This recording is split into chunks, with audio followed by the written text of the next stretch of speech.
इसलिए मैंने आपसे पहले ही कहा था कि मैं इस बात को मानने को तैयार नहीं हूं कि आजादी के 50 साल पूरे हो गए। मैं बराबर यही कह रहा हूं कि गुलामी के जो 500 साल शुरू हुए हैं वो ही कंटिन्यू हो रहे हैं, आजादी आई नहीं। और क्यों? उसके गंभीर कारण हैं और उन गंभीर कारणों को मैं आपसे शेयर करना चाहता हूं। जब इस देश को आजादी मिल रही थी, इस देश के साथ बहुत बड़ा धोखा हुआ है और इस देश के साथ बहुत बड़ी गद्दारी हुई। जो बेसिक सवाल हमको उठाने चाहिए थे, मेरे पुरखों ने शायद नहीं उठाए, और क्यों नहीं उठाए उसके बारे में हमको विश्लेषण कर लेना चाहिए। जो लोग इस देश की सत्ता की तरफ लपलपाती जीभ लेकर खड़े हुए थे, वो लोग कौन थे? पंडित जवाहरलाल नेहरू। कौन थे पंडित जवाहरलाल? हिंदुस्तान का सबसे अय्याश व्यक्ति, जिसको इस देश का पहला प्रधानमंत्री बनने का गौरव मिला, वो मेरे लिए दुर्भाग्य था। और वो आदमी इस हद तक अय्याश था कि एक औरत दो और उससे जो चाहो करवा लो। लॉर्ड माउंटबेटन ने अपनी बीवी का इस्तेमाल पंडित नेहरू के लिए किया, और ये बात अब एक ओपन सीक्रेट है। दसियों किताबें आपको मिल जाएंगी, जिनको आप पढ़ें तो आपको पता चल जाएगा कि पंडित नेहरू किस किस्म का व्यक्ति था। और पंडित नेहरू के बारे में ब्रिटिश पार्लियामेंट में जब डिबेट चलता था, तो वो डिबेट क्या होता था उसको समझिए। एक बार एक विलियम विल्बरफोर्स नाम का एमपी था, उसने पंडित नेहरू के बारे में स्टेटमेंट किया अपने पार्लियामेंट में, इंग्लैंड पार्लियामेंट। उसने कहा कि पंडित नेहरू शरीर से दिखने में हिंदुस्तानी है, लेकिन दिमाग से 100% खरा अंग्रेज है, इसलिए इसके हाथ में सत्ता दो, बिल्कुल सुरक्षित है। और उसने वो भी माना। ऐसे आदमी के हाथ में सत्ता दी गई और वो सत्ता देने का नाटक चला, और उस आदमी के हाथ में सत्ता देने के लिए ट्रांसफर ऑफ पावर के बहुत सारे एग्रीमेंट हुए। उनमें 2-3 एग्रीमेंट महत्वपूर्ण है जो समझने चाहिए। हिंदुस्तान में 1947 तक अंग्रेजों की 127 कंपनियां काम कर रही थी। लॉर्ड माउंटबेटन को चिंता यह थी कि अगर हिंदुस्तानी आजाद होने के बाद सारी अंग्रेजी कंपनियों को हिंदुस्तान से भगा देंगे तो ये जो लूट हो रही है, ये जो संपत्ति मिल रही है, ये जो पैसा आ रहा है, ये बंद हो जाएगा। तो पंडित नेहरू के साथ लॉर्ड माउंटबेटन की चर्चा हुई और पंडित नेहरू ने कहा कि आप चिंता मत करिए, हम अंग्रेजों की एक कंपनी को भगाएंगे, ईस्ट इंडिया कंपनी, बाकी 126 कंपनियों को हिंदुस्तान में रख लेंगे। ईस्ट इंडिया कंपनी को भगाना इसलिए जरूरी है क्योंकि सारे देश में ईस्ट इंडिया कंपनी के खिलाफ माहौल बना हुआ है, इसलिए सिर्फ ईस्ट इंडिया कंपनी को विदा कर दो, बाकी जो अंग्रेजी कंपनियां हैं उनको इसी देश में हम रख लेंगे। और उनमें से 1-2 नाम मैं आपको गिना दूं जिनको पंडित नेहरू ने जाने नहीं दिया। ब्रुक बॉन्ड इंडिया लिमिटेड, ये अंग्रेजों की कंपनी, आज की नहीं, सन 1890 की। लिप्टन इंडिया लिमिटेड, ये अंग्रेजों की कंपनी, आज की नहीं है, सन 1892 की, आज से 100 साल 150 साल पहले की कंपनी। और ऐसी 126 कंपनियों को पंडित नेहरू ने बाकायदा ट्रांसफर ऑफ पावर के एग्रीमेंट करके अंग्रेजों की कंपनियों को रखा। तो आजादी का मतलब क्या था? ईस्ट इंडिया कंपनी को भगा देंगे और बाकी अंग्रेजी कंपनियां जो इस देश को लूट रही हैं उसको नहीं भगाएंगे। और इतना ही नहीं, उसके बाद दूसरी बात जो हुई वो उससे भी ज्यादा खतरनाक मैं मानता हूं। 1946 में इंग्लैंड की पार्लियामेंट में इंडियाज इंडिपेंडेंस एक्ट पारित हुआ, आजादी का कानून, भारत की आजादी का कानून।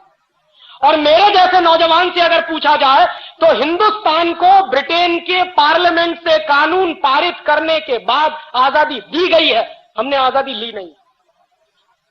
क्योंकि यह तो मैं बहुत बेचारगी की स्थिति मानता हूं कि कोई हमको कानून पारित करके आजाद करे।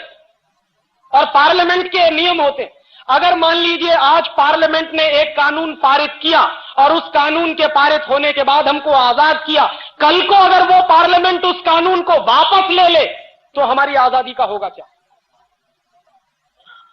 इसलिए यह सबसे गंभीर सवाल था कि 1946 में इंग्लैंड का पार्लियामेंट अगर इंडियाज इंडिपेंडेंस एक्ट पारित करता है और उस एक्ट को पारित करने के आधार पर इस देश में कुछ लोगों का चुनाव होता है, जिनकी संविधान सभा बनाई जाती है, और उस संविधान सभा के आधार पर कॉन्स्टिट्यूशन का निर्माण होता है। और कॉन्स्टिट्यूशन भी क्या बना है? 1935 में अंग्रेजों ने गवर्नमेंट ऑफ इंडिया रूल पारित किया इस देश पर शासन करने के, और 1935 का जो गवर्नमेंट ऑफ इंडिया रूल था वो हिंदुस्तान को उन्होंने अगले 1000 साल तक गुलाम बनाए रखने के लिए पारित किया। उस गवर्नमेंट ऑफ इंडिया रूल को आजादी के बाद हिंदुस्तान के संविधान का आधार बनाया गया। ये बहुत ही दुर्भाग्यपूर्ण था। दुनिया में कोई भी देश जब आजाद होता है तो पुरानी व्यवस्थाओं को बनाकर नहीं रखता, उठा के फेंक देता। फ्रांस भी अंग्रेजों का गुलाम रहा और फ्रांस ने 1790 में जब वहां क्रांति हुई और फ्रांस की आजादी आई तो फ्रांस ने अंग्रेजों का बनाया हुआ संविधान, फ्रांसीसी लोगों ने अंग्रेजों के बनाए हुए कानून सब उठा के फेंक दिए, तब फ्रांस आजाद हुआ। अमेरिका भी गुलाम रहा है यूरोप के लोगों का, और जब अमेरिका में आजादी आई, अमेरिका अपने सिविल वॉर से बाहर निकला और अमेरिका जब आजाद हुआ तो अमेरिका की आजादी के बाद भी वहां के लोगों ने अंग्रेजों के बनाए हुई जितनी व्यवस्था और कानून थे सब उठा के फेंके। तो मैंने मेरे देश के पुरखों से यह पूछने का सवाल है मेरा, और यह मेरा हक बनता है कि जिस 1935 के गवर्नमेंट ऑफ इंडिया रूल को अंग्रेजों ने इस देश पर शासन करने के लिए बनाया था, उसको हिंदुस्तान के लोगों ने फेंका क्यों नहीं उठा के, क्यों उसको हिंदुस्तान के संविधान का आधार बनाया? और जो संविधान अंग्रेजों के बनाए हुए कानून के आधार पर खड़ा हुआ है, वो संविधान इस देश का भला कर नहीं सकता, उस बात से मैं कन्विंस हूं। और आप देख लीजिए 1935 का गवर्नमेंट ऑफ इंडिया रूल मैंने निकलवाया और 1935 के गवर्नमेंट ऑफ इंडिया रूल को एक बाजू में रखा और हिंदुस्तान के संविधान को दूसरे बाजू में रखा। फर्स्ट एक्ट के 95 जो आर्टिकल्स हैं, अनुच्छेद हैं, उनकी भाषा जैसी की तैसी है, कॉमा फुल स्टॉप भी नहीं बदला गया उसमें।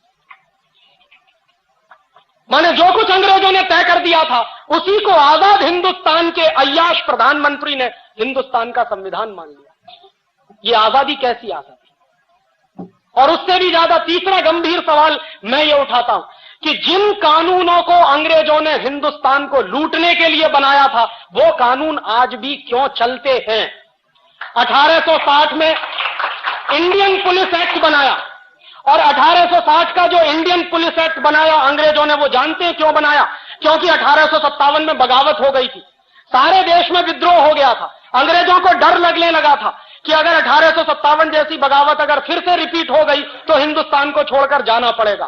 तो उस बगावत को दबाने के लिए अंग्रेजों ने पुलिस की स्थापना की और उस पुलिस को विशेष अधिकार दिए। उनमें से एक महत्वपूर्ण अधिकार था कि पुलिस वाले को डंडा पकड़ा दिया हाथ में, वो आज भी लेके घूमता।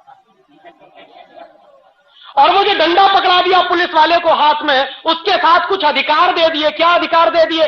कि कहीं भी किसी भी जगह पर 5 से ज्यादा लोग इकट्ठे हैं तो उसको लाठी चार्ज करने का अधिकार है, बिना चेतावनी दिए लाठी चार्ज करने का अधिकार।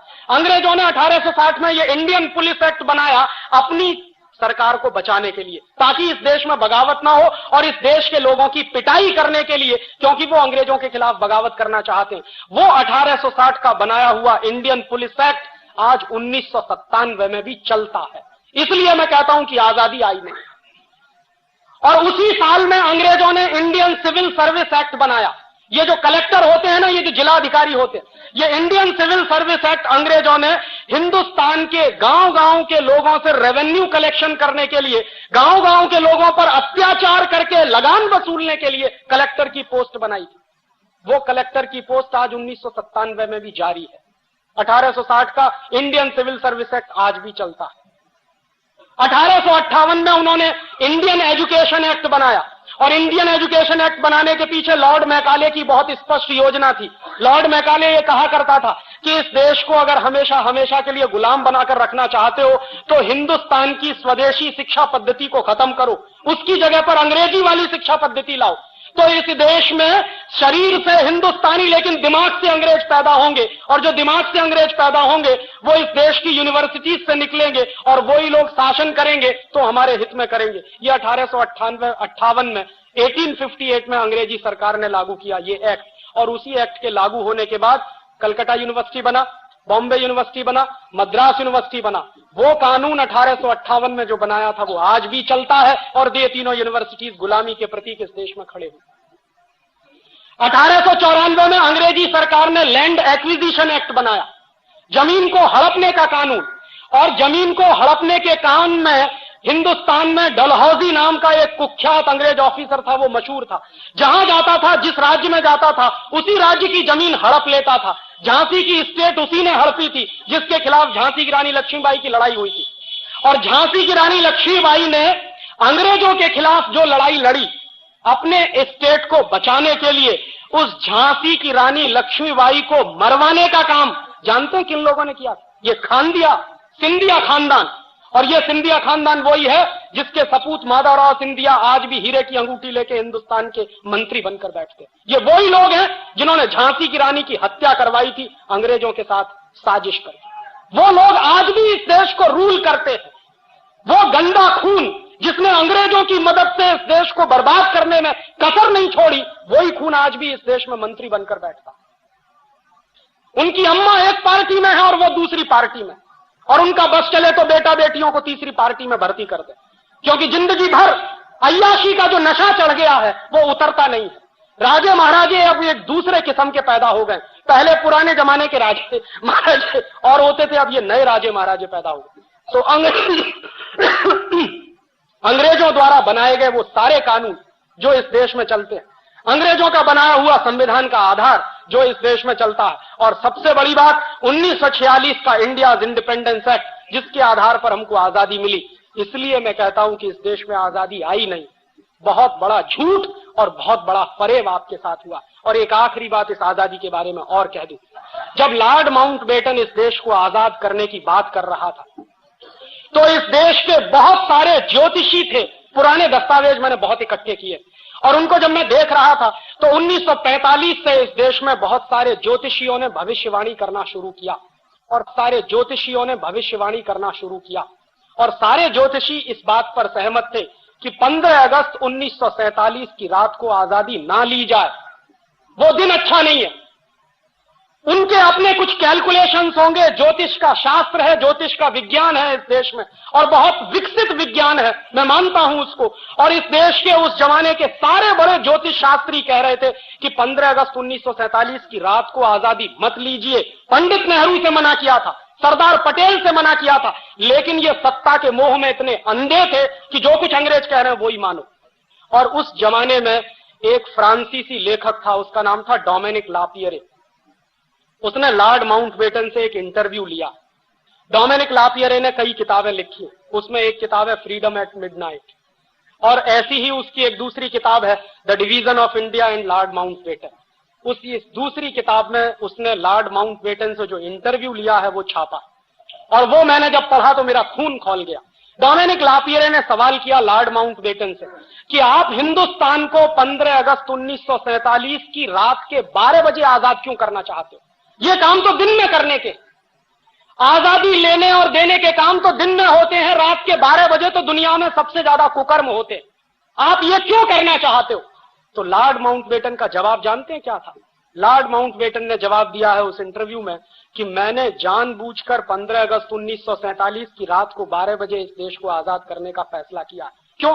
क्योंकि मैंने सारे ज्योतिषियों से पता किया है कि 15 अगस्त 1947 का दिन इस देश के लिए बहुत ही दुर्भाग्य का दिन है, और अगर उस दिन इस देश को आजाद किया जाए तो ये देश एक रह नहीं सकता, ये बटेगा, खंड खंड बटेगा। देश को आजाद किया जाए तो ये देश एक रह नहीं सकता, ये बटेगा, खंड खंड बटेगा। तो इसलिए मैंने इस देश को 15 अगस्त 1947 की रात को ही 12 बजे आजाद करने का फैसला किया है, क्योंकि सारे बड़े ज्योतिषी ये कह रहे हैं कि ये देश खंड खंड टूटेगा, एक नहीं रहेगा अगर इस दिन इस देश को आजादी मिले। एक बात, और दूसरी बात उससे भी ज्यादा महत्वपूर्ण उसने कही, उसने कहा कि 15 अगस्त 1945 अंग्रेजों के लिए विश्व विजय का दिवस है। क्यों? क्योंकि 15 अगस्त 1945 को जापान की आर्मी ने अंग्रेजों के सामने सरेंडर किया था। क्यों किया था? जापान के ऊपर 2 एटम बम गिराए थे 6 अगस्त और 9 अगस्त को, हिरोशिमा और नागासाकी। उसके बाद जापान ने सरेंडर कर दिया था सेकेंड वर्ल्ड वॉर में, और वो सरेंडर जो हुआ था वो इंग्लैंड की आर्मी के सामने हुआ था। तो लॉर्ड माउंटबेटन ने कहा कि 15 अगस्त 1945 को जापान के सैनिकों ने हमारे सामने सरेंडर किया है, वो हमारा विश्व विजय का दिवस है, इसलिए हम 15 अगस्त 1947 को ही आजाद करेंगे। और इस बात को पंडित नेहरू जानते थे, सरदार पटेल भी जानते थे, बहुत लोग जानते थे कि 15 अगस्त 1947 की रात को 12 बजे आजादी लेना इस देश के ज्योतिष शास्त्र के सारे कानूनों के खिलाफ है। और बहुत सारे ज्योतिषियों ने यह भविष्यवाणी कर दी थी कि आप आजादी लोगे और 1-2 साल के बाद यह देश टूट जाएगा, और वो टूटा, पाकिस्तान अलग हुआ, वही हुआ। और आगे भी उन्होंने यही अभिशाप दिया कि यह देश आगे भी खंड खंड टूट सकता है, और उसकी तैयारी चल रही है। कश्मीर अलग हो जाए, पंजाब अलग हो जाए, आसाम अलग हो जाए, नागालैंड अलग हो जाए, त्रिपुरा अलग हो जाए, झारखंड अलग हो जाए, ये सारे आंदोलन इस देश में चल रहे हैं और सभी आंदोलनों को अमेरिका और यूरोप से भरपूर हथियार मिलते हैं, पैसा भी मिलता है। और मैं जानता हूं ऐसे लोगों को जो इस देश में करोड़ों करोड़ों रुपए का फॉरेन फंड आता है, करोड़ों करोड़ों रुपए की AK-47 राइफल आती है वाया पाकिस्तान या वाया चीन के बॉर्डर से ये तिब्बत के इलाके में हमारे देश में घुसाई जाती है, और उन्हीं हथियारों से लेकर इसी देश के कुछ नौजवान जिनको बरगलाया गया है वो इस देश को खंड खंड बांटने का आंदोलन कर रहे हैं। आपको मालूम है नागालैंड हिंदुस्तान से अलग होना चाहता। आप नागालैंड में जाइए, वो इस देश का पहला ऐसा प्रदेश है जिसने घोषित किया है कि हमारी राज्य भाषा अंग्रेजी है। भारत के संविधान में कहीं नहीं, ये नागालैंड में चलता। और नागालैंड में मैं गया पिछले साल, तो पिछले साल जब मैं दीमापुर जा रहा था, कोहिमा से दीमापुर, तो रास्ते में मुझको रोक दिया और रोकने के बाद पुलिस वाले ने कहा कि आपके पास वीजा है। तो मेरे अंदर से पहले कपकपी सी छूटी, मैंने कहा वीजा मांग रहे हो? मेरे ही अपने देश के एक गांव में जाने के लिए वीजा के? हाँ, आपको वो सारे परिपत्र चाहिए, नहीं तो हम आपको जाने नहीं देंगे। तो बॉर्डर पे दूसरा आदमी खड़ा था, उसने कहा कि आप हिंदुस्तान से आया। मैंने कहा आप हिंदुस्तान का नहीं है? कि हम हिंदुस्तान का नहीं है, हम हिंदुस्तान से अलग होना मांगता। ये बात नागालैंड में घुसी हुई है और आप नागालैंड जाइए, आपको अंदाजा नहीं लगेगा कि क्रिश्चियन मिशनरीज ने कितने बड़े लेवल पे पैसा बांट बांट कर वहां के लोगों का धर्म परिवर्तन करा के, सिर्फ धर्म ही परिवर्तन नहीं कराया, उनको हिंदुस्तान से अलग करना है, यहां तक मानसिकता बना दी। और कल को आपको यह आश्चर्य नहीं होना चाहिए कि अलग नागालैंड की मांग करने वाले कुछ लोग वहां खड़े हो जाएंगे। तो हिंदुस्तान के ऐसे दसियों प्रदेश हैं जिनको अलग अलग हिंदुस्तान से बांटना है, और इसकी पूरी प्लानिंग अमेरिका में CIA के लोग बैठकर बनाते हैं, क्योंकि बिल क्लिंटन इस बात को कह चुके हैं, उनके पहले रोनाल्ड रीगन भी कह चुके थे कि हिंदुस्तान और चीन हमारी हिट लिस्ट में नंबर 1 है। सोवियत संघ को तो हमने तोड़ दिया जैसे तोड़ना था, अब तोड़ने के लिए 2 ही देश हमारे सामने हैं, या तो चीन है या भारतवर्ष। तो भारतवर्ष को तोड़ना है, उसके तरीके वो जानते हैं, चीन को कैसे तोड़ना है उसके तरीके वो इस्तेमाल करने की कोशिश कर रहे हैं। ये अभिशाप आज का नहीं है, ये 1947 का। इसलिए मैं कहता हूं आजादी झूठी, इस आजादी का कोई मतलब नहीं।